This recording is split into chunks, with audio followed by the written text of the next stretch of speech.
मैं आपका दोस्त कमलेश आज आपके लिए एक नया टॉपिक लेकर आया हूं जिसमें हम देखेंगे साइट्रिक एसिड का बेसिक इन्फॉर्मेशन। इसमें हम कुछ पॉइंट्स पर बात करने वाले हैं। साइट्रिक एसिड क्या होता है, साइट्रिक एसिड का इस्तेमाल कहाँ किया जाता है, साइट्रिक एसिड इस्तेमाल करने के फायदे। तो चलिए हम स्टार्ट करते हैं हमारा आज का टॉपिक स्टार्ट करने से पहले कुछ बातें आपको इम्पोर्टेंट बता दूं कि आपका जैसा टाइम इम्पोर्टेंट है उसी तरह हम आपके लिए जो भी इन्फॉर्मेशन ला रहे हैं वो बहुत महत्वपूर्ण है।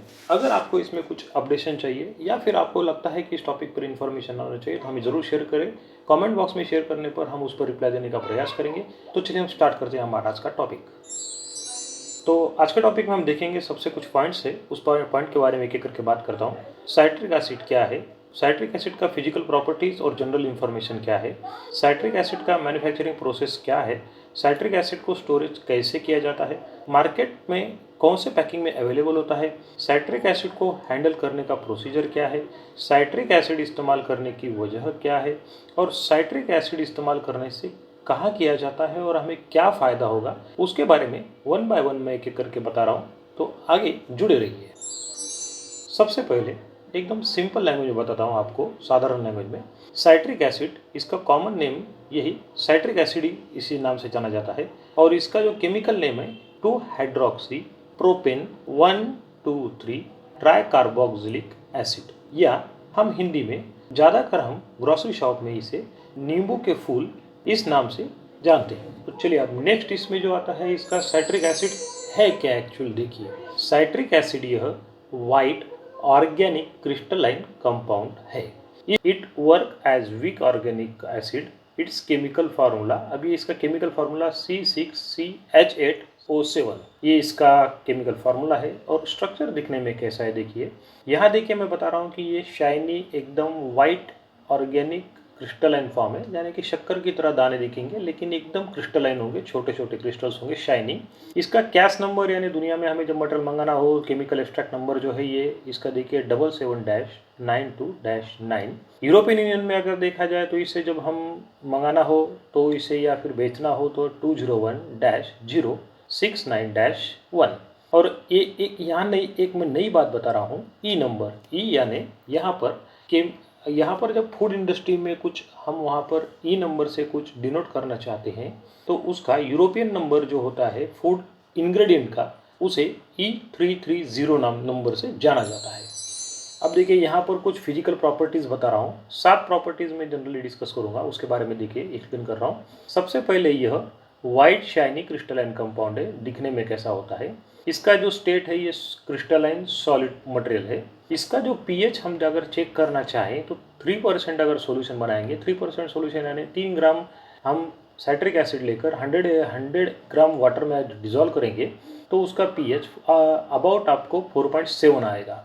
अब इसको डिजिटल पीएच मीटर पर मेजर कर सकते हैं, लेकिन उसमें कंडीशन होता है कि टेम्परेचर आपका ये 25 डिग्री सेल्सियस होना चाहिए। टेम्परेचर चेंज होगा तो पीएच भी चेंज होगा, ये एक प्रिंसिपल रहता है जनरली। सोलिबिलिटी देखिए, अब ये सोलिबिलिटी देखिए, अगर इसका देखें तो एसीटोन में है, अल्कोहल में है, ईथर में है, इथिल एसिटेट में है और डीएमएसओ में है। ये मैं एडिशनल इन्फॉर्मेशन दे रहा हूँ, इससे आपको जब केमिकल बनाएंगे किसके साथ मिक्स होता है किसके साथ मिक्स नहीं होता है ये आपको पता होना चाहिए, इसके लिए मैं एडिशनल शेयर कर रहा हूँ। लेकिन इस केमिकल में वाटर सोलिबिलिटी अगर 25 डिग्री सेल्सियस पे देखेंगे तो 60% तक सोल्यूशन आपके डिजोल्व हो जाएगा आप अगर साइट्रिक एसिड लेंगे तो। अब देखिए इसको किसी भी तरह का बास नहीं आता है या फिर ओडरलेस है। अब इसका प्यूरिटी देखेंगे तो 98 ±2 DA+ आता है। तो आप ये नेक्स्ट पॉइंट इसका देखेंगे तो इसमें मैन्युफैक्चरिंग प्रोसेस कैसा है। इसमें मैन्युफैक्चरिंग प्रोसेस में अगर आप देखेंगे, मैन्युफैक्चरिंग प्रोसेस में देखेंगे तो मोलेसेस और starch based rich in carbohydrate source. अगर आप सोर्स में अगर इसका देखेंगे तो स्टार्च लीजिए या फिर मोलेसेस लीजिए, मोलेसेस ही शुगर इंडस्ट्री से हमें मिलता है, वो कार्बोहाइड्रेट का सबसे बड़ा अच्छा स्रोत होता है। उस सोर्स को हम जब फर्मेंटेशन करेंगे, यहाँ पर एस्परजिलियस नाइगर यह एक बैक्टीरिया है, इसका इस्तेमाल करके इसका फर्मेंटेशन करके हमें साइट्रिक एसिड मिलता है। कमर्शियली मोस्ट ऑफ टाइम इसका यही प्रेफर किया जाता है। बायोटेक्नोलॉजिकल जब बनाना हो लैब में अलग तरीके से बनाया जाता है। मैं वो यहाँ पर सिर्फ एक ही मेथड शेयर कर रहा हूँ। अब यहाँ पर एक बहुत इंपॉर्टेंट पॉइंट बता रहा हूँ, हर साल साइट्रिक एसिड का 2 मिलियन टन का प्रोडक्शन होता है। बड़े तो कितनी बड़ी मात्रा में इसका इस्तेमाल किया जाता है देखिए, जिसमें से 50% मैन्युफैक्चरिंग यह अकेले चाइना में होता है या चीन में किया जाता है। अब देखिए इसका कंजम्पशन कैसा होता है उसके बारे में आपको बता रहा हूँ कि 2 मिलियन जो आप मटेरियल मैन्युफैक्चरिंग होता है उसमें से 50% यह ब्यूरेज इंडस्ट्री में इस्तेमाल किया जाता है एसिडिटी रेगुलेटर के तौर पर। 20% ये फूड इंडस्ट्री में इस्तेमाल किया जाता है, 20% डिटर्जेंट इंडस्ट्री में इस्तेमाल किया जाता है, 10% ये cosmetics, pharmaceutical and other chemical industry में इस्तेमाल किया जाता है। तो आप समझ सकते हैं कि कितनी बड़ी मात्रा में इसका प्रोडक्शन और कंजम्पशन है। तो आइए अब नेक्स्ट पॉइंट है कि इस्तेमाल करते समय से पहले हमें पीपी किट जरूर पहन लेना चाहिए। या हम हमेशा इस बातों पर फोकस करते हैं जैसे कि फेस शील्ड, ग्लोव्स, सेफ्टी शू, मास्क ये और एप्रॉन, रिकॉर्ड बुक, ये जो बातें हैं ये इंपॉर्टेंट है, हम इसे हमेशा आपको याद दिलाते हैं। इसमें और एक अभी एडिशनल हमेशा याद रखें कि आपका मोबाइल फ़ोन काम करते वक्त स्विच ऑफ होना चाहिए। ये सब रेडी हो जाने के बाद में ही मटेरियल को हैंडलिंग करना चाहिए। ये एक केमिकल इंडस्ट्री की बेस्ट प्रैक्टिसेस है। तो आमतौर पर जब भी हम एसेट्रिक एसिड परचेस करने जाते हैं इंडस्ट्रियली, तो ये 25 केजी की बैग में हमको अवेलेबल मिलता है। उससे छोटा पैकिंग अवेलेबल नहीं रहता, याद रखिए ये standard.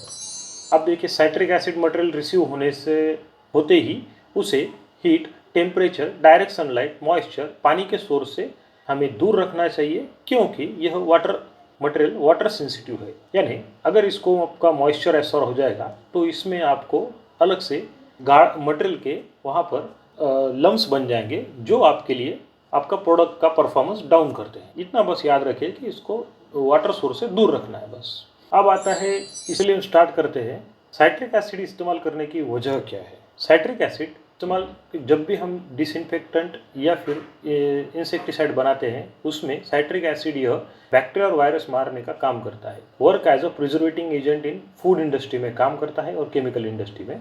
Acid reducer in food industry, यानी जब भी किसी हमारा फूड आइटम हो जिसमें हमारा एसिड अगर परसेंटेज ज़्यादा हो जाए कि अगर उस मटेरियल में ज़्यादा होगा तो उसका एसिडिटी कम करने का काम करता है।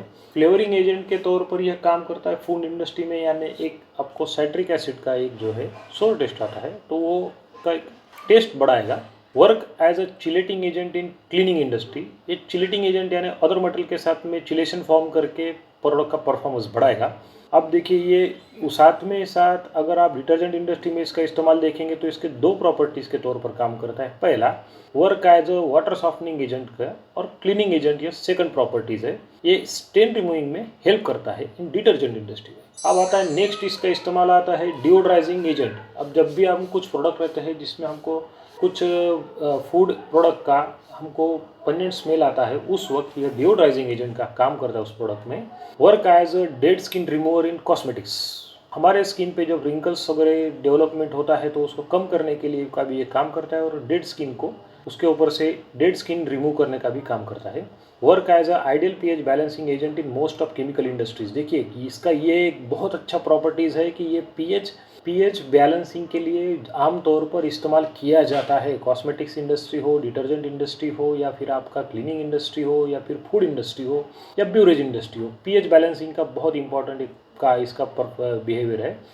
अब आइसक्रीम इंडस्ट्री में इसका जो काम है ये आइडियल इमल्सिफाइंग एजेंट है। सब इंग्रेडिएंट को अच्छे से मिक्स करके एक जान बनाकर रखने का काम करता है। Work as a lime scale remover for boilers, जब देखिए इंडस्ट्री में बॉयलर्स रहते हैं, बॉयलर्स के ऊपर वाटर्स और केमिकल का इस्तेमाल करने की वजह से एक लाइम स्केल डेवलप होता है। उस लाइम स्केल को रिमूव करने के लिए साइट्रिक एसिड का इंडस्ट्री में इस्तेमाल किया जाता है। Work as a waxing material and cleaning agent remove from hairs. देखिए अब ये हेयर इंडस्ट्री में जब भी हेयर केयर के जो भी प्रोडक्ट बनाए जाते हैं उसमें ये क्लीन कलरन एजेंट और वैक्स रिमूवर का बोलना, जो हमारे गंदगी हमारे बालों में जमा होती है, जो भी हम शैम्पू वगैरह बनाते हैं उसमें वो जो स्टिकी मटेरियल रहता है उसको रिमूविंग के लिए बहुत इजीली हेल्प करता है। उसके बाद का जो है साइट्रिक इस्तेमाल करने के सबसे बड़ा फ़ायदा, देखिए अब मैं यहाँ पर 4 फ़ायदे बता रहा हूँ, ये आपको सबसे बहुत इंपॉर्टेंट पॉइंट है, इसे याद रखिए। देखिए साइट्रिक एसिड इस्तेमाल करने का सबसे बड़ा ये फ़ायदा है कि यह कम कीमत में आसानी से मिलने वाला केमिकल है।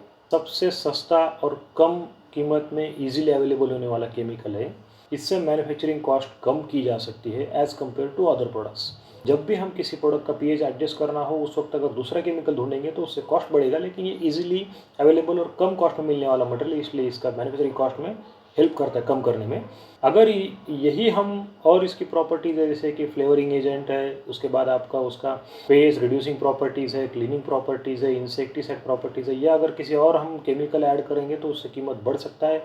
उसकी जगह पे इसकी ये कीमत कम करने में हेल्प करता है। और लास्ट वाला पॉइंट जो है पर्यावरण को या इंसानों को किसी भी तौर पर नुकसान नहीं पहुंचाता है। अब आता है हमारा इसमें कहाँ कहाँ इस्तेमाल किया जाता है, ये देखिए। It is use in food beverage industry for preserving and flavouring the materials. यानी फूड इंडस्ट्री हो या फिर आपका ब्यूरेज इंडस्ट्री हो जहाँ कोल्ड ड्रिंक्स वगैरह बनते हैं, सॉफ्ट ड्रिंक्स बनते हैं, उस इंडस्ट्री में ये दो काम करता है, एक प्रिजर्वेटिंग एजेंट और सेकंड फ्लेवर देने का काम करता है। अब सेकंड इंडस्ट्री है ice cream industry, and ice cream industry में यह इमल्सिफाइंग एजेंट का काम करता है। उसके बाद का इंडस्ट्री आता है क्लीनिंग इंडस्ट्री। क्लीनिंग इंडस्ट्री में चिलेटिंग फॉर्मेशन एंड क्लीनिंग का पर्पस के लिए इस्तेमाल किया जाता है। वाटर स्टेन रिमूविंग का भी काम करता है अच्छे से ये, अगर किसी ग्लास सरफेस पे होगा तो। और आता है बॉयलर में। बॉयलर में इसका काम जो किया जाता है लाइम स्केल रिमूवर के तौर पर काम किया जाता है। इसका नेक्स्ट जो इस्तेमाल किया जाता है देखिए साइट्रिक एसिड का कौन से मैन्युफैक्चरिंग में, डिटर्जेंट इंडस्ट्री में इसे वाटर सॉफ्टनर के तौर पर इस्तेमाल किया जाता है। और most of cosmetics, pharmaceuticals, cleaning industry ये पीएच बैलेंसिंग एजेंट के तौर पर काम किया जाता है। सबसे कम कॉस्ट में पीएच बैलेंसिंग एजेंट अगर कौन सा है तो साइट्रिक एसिड है, वीक एसिड के तौर पर जाना जाता है। इन फूड इंडस्ट्री में ये एसिडिटी रेगुलेटर, रिड्यूसर या और फ्लेवरिंग इन्हांसर के काम करता है। यानी यह वहाँ पर अगर एसिडिटी ज़्यादा होगा तो उसे रिड्यूस करेगा और फ्लेवर को बढ़ाएगा।